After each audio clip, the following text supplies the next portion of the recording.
Buenos días chicos, el tema de hoy es los conflictos en la sociedad. El propósito de la sesión es reconocer las principales causas de los conflictos para saber afrontarlos asertivamente. ¿Qué es un conflicto? ¿Cómo y por qué surgen? Un conflicto surge cuando dos o más personas piensan y sienten que sus deseos, intereses o necesidades son opuestos o contrarios, ¿ya? No solamente dos personas, dos o más personas, sino también grupos de intereses. Por ejemplo, en el Congreso hemos visto que son diferentes bancadas, diferentes grupos políticos. Y cada quien tiene una diferente forma de pensar, diferente forma de, por ejemplo, mostrar soluciones para los problemas que hay en la sociedad peruana. Pero a veces ese desacuerdo, esa forma de pensar distinta genera problemas que van mucho más allá de lo verbal o incluso más allá de lo político nada más, ¿no? Pero bueno, ¿cuáles son los elementos de un conflicto? Son tres: persona, proceso y problema. En primer lugar, son las personas las que están implicadas en un conflicto. Para que haya un conflicto se necesita de dos o más personas. Una sola persona no puede generar un conflicto, ¿ya? Para que haya un conflicto tiene que haber alguien por decirlo así, que lo genere. Bueno, dos personas lo generan un conflicto.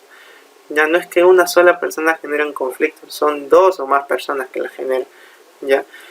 Porque, por ejemplo, si alguien me dice, oye, ¿sabes qué? Tú eres tal o tal o tal o tal cosa. Si yo le hago caso, voy a estar en conflicto con esa persona. Pero si digo, ¿sabes qué?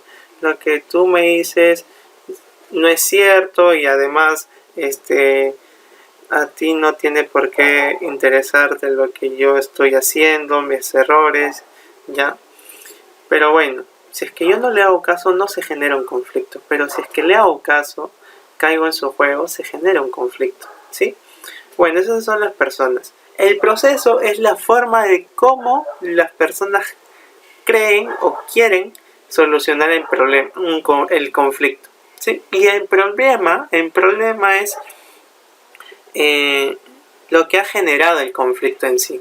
Por ejemplo, unos padres de familia quieren hacer una actividad X para implementar mejores mesas, mejores carpetas, mejores sillas en el colegio, en un colegio nacional.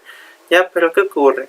Un grupo de padres piensa hacer una pollada y otro grupo de padres piensa hacer una kermés, ¿no? Un bingo. Los del grupo de padres de la pollada dicen, no, es más práctico hacer una pollada, hacemos 1000 polladas y las vendemos y ya está. Y los de la kermés dicen, no, pero si hacemos una kermés van a venir más gente que esto. Pero los de la pollada dicen, pero para hacer una kermés implica más gasto, implica más tiempo, que hay que organizar que los bingos, que la tómbola, hay que ver dónde hacerlo. Entonces se genera ahí un conflicto, ¿no? Si no lo saben manejar, si no saben ponerse de acuerdo de una forma pacífica, asertiva, ahí se va a generar un conflicto a escala mayor, ¿no? Pero bueno, vamos a ver cuáles son los lugares típicos o los problemas típicos que suele haber en la escuela, ¿sí? En la realidad en la que tú estás. Por ejemplo, las razones por las que se generan problemas en la escuela es porque las personas tienen diferentes valores y creencias frente a un hecho. Por ejemplo, la profesora Rosa piensa que para que los estudiantes cumplan con sus tareas, es mejor dialogar y explicarles la importancia de sus responsabilidades. El papá de Héctor siente que la profesora debería reñir a su hijo cuando no cumple con sus tareas. En muchas oportunidades no se han puesto de acuerdo sobre este tema. O sea, aquí la profesora piensa es más asertiva, ¿no? Y piensa que hay que hacerle caer en la cuenta a los chicos de la responsabilidad de hacer las tareas, de hacerle reflexionar sobre qué es lo que implica hacer las tareas, ¿no? Porque las tareas no van a ser producto de aprendizaje para la profesora, sino para el estudiante. En cambio el padre dice, no, pero ¿sabe qué, profesora? Usted debe ser más mano dura, debe de reñirle, debe llamarle la atención. Y aquí no se ponen de acuerdo. ¿Por qué? Porque tienen diferente forma de pensar. En la 2 es porque las personas involucradas en el conflicto pueden tener diferentes perspectivas sobre un problema, percibirlo de manera diferente. Por ejemplo, María acusó públicamente a Virginia porque piensa que ha robado su lonchera. Virginia le explica que ella solo recogió la lonchera porque se había caído de su mochila y que luego se la llevó al recreo. María expresa de manera enérgica que Virginia siempre está justificando su conducta sospechosa y que no quiere creerlo una vez más, ¿no? Aquí juega bastante el prejuicio, ¿no? O sea, lo que nosotros pensamos de los demás, a veces sin conocerlos todavía, ¿no?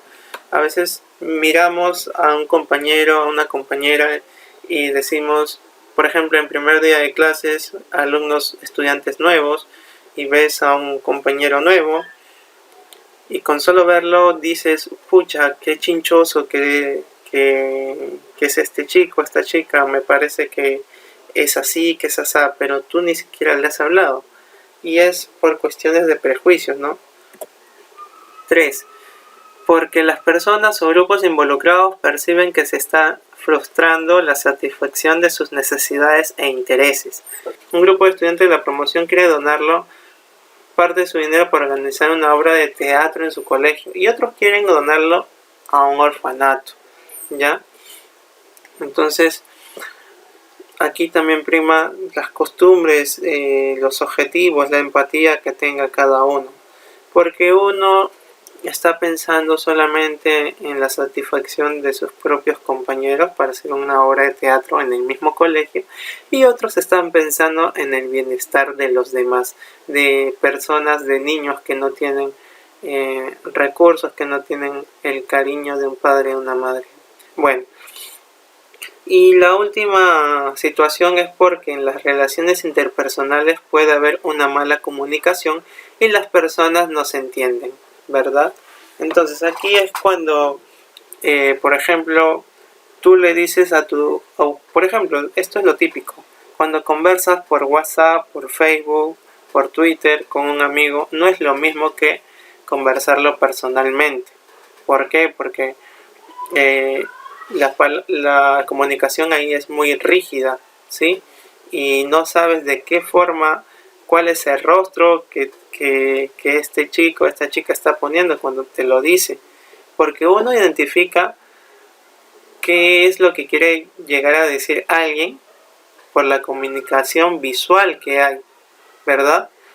Entonces es muy aquí difícil entender, ¿no? La mala comunicación es lo que suele generar los conflictos, sobre todo en las parejas también.